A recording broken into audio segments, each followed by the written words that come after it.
আপনি কি কখনো ভেবে দেখেছেন মানুষ কেন ধাতুর একটা টুকরোকেই দামের সমান ধরে নেয়? কে প্রথম বলেছিল এই জিনিসটা দিয়েই সব কেনা বেচা হবে? কাগজের টাকাই বা এলো কিভাবে? কে প্রথম ছাপালো? আর আমরা যে আজ বাংলাদেশি টাকা ব্যবহার করি, এই টাকার শুরুটাই বা কোথা থেকে?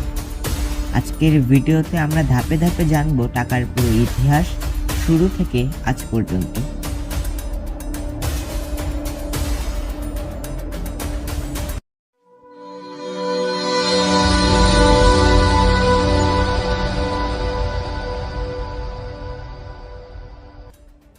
শুরুর দিকে পৃথিবীতে টাকা নামে কিছুই ছিল না। মানুষ তখন চলতো বিনিময় প্রথা দিয়ে। চাল দিয়ে কাপড়, গরু দিয়ে জমি, দুধের বদলে ফল। কিন্তু এই ব্যবস্থার বড় সমস্যা ছিল সবার চাহিদা একরকম না। অনেক জিনিস নষ্ট হয়ে যেত, দূরের ব্যবসা প্রায় অসম্ভব ছিল। এই সমস্যাগুলো থেকেই মানুষ নতুন সমাধান খুঁজতে শুরু করে। মানুষ ভাবলো এমন কিছু দরকার যেটা সবাই গ্রহণ করবে। এভাবেই বিভিন্ন জায়গায় ব্যবহার শুরু হয় কড়ি, শামুকের খোলস, পশুর দাঁত, বিশেষ পাথর। এই জিনিসগুলোর সুবিধা ছিল নষ্ট হয় না, সহজে বহন করা যায়। কিন্তু এখনো সমস্যা ছিল, এর কোনো নির্দিষ্ট মান ছিল না। ইতিহাসের প্রথম সরকারি কয়েন তৈরি হয় প্রায় খ্রিস্টপূর্ব 700 সালের দিকে। স্থানটি ছিল লিডিয়া, যা আজকের তুরস্ক। লিডিয়ার রাজা ক্রোসাস প্রথম কয়েন চালু করেন, যেগুলো তৈরি হতো সোনা রূপার মিশ্রণে। সবচেয়ে গুরুত্বপূর্ণ, কয়েনের গায়ে থাকতো রাজকীয় সিল। এই সিল মানেই ওজন ঠিক, মান ঠিক, কেউ ঠকাতে পারবে না। কয়েন জনপ্রিয় হলেও এটার বড় কিছু সমস্যা ছিল। বড় অঙ্কের কয়েন খুব ভারী, দূরে নিয়ে যাওয়া ঝামেলার, ডাকাতির ঝুঁকি। এই সমস্যাগুলোই পরে বড় পরিবর্তনের পথ তৈরি করে।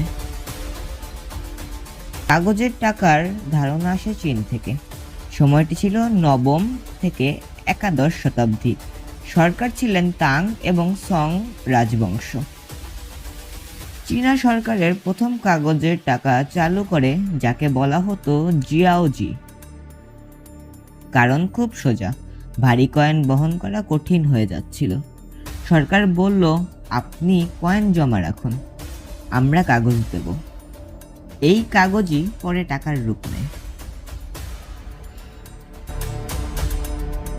ইউরোপের কাগজের টাকা জনপ্রিয় হয় 1700 শতাব্দীতে।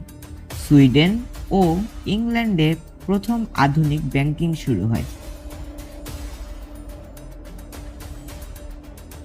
এরপর সিরিয়াল নাম্বার, ওয়াটারমার্ক, সরকারি সিগনেচার যোগ হতে থাকে।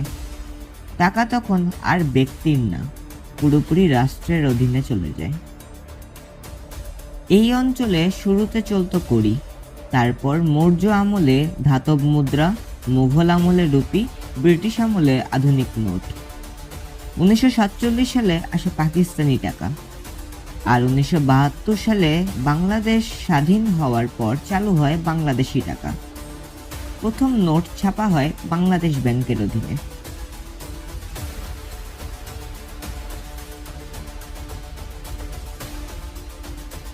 আজ আমরা ব্যবহার করি coin, note, mobile banking, digital payment. টাকার রূপ বদলেছে, কিন্তু কাজ একটাই, লেনদেন সহজ করা। এই ছিল টাকার পুরো গল্প, শামুকের খোলস থেকে ডিজিটাল স্ক্রিন পর্যন্ত। ভিডিওটা যদি ভালো লেগে থাকে তাহলে লাইক দিন, চ্যানেলটি সাবস্ক্রাইব করুন, আর ভিডিওটা শেয়ার করতে ভুলবেন না। এমন আরও তথ্যবহুল ভিডিও পেতে আমাদের সাথেই থাকুন। আসসালামু আলাইকুম ওয়া রাহমাতুল্লাহি ওয়া বারাকাতুহু।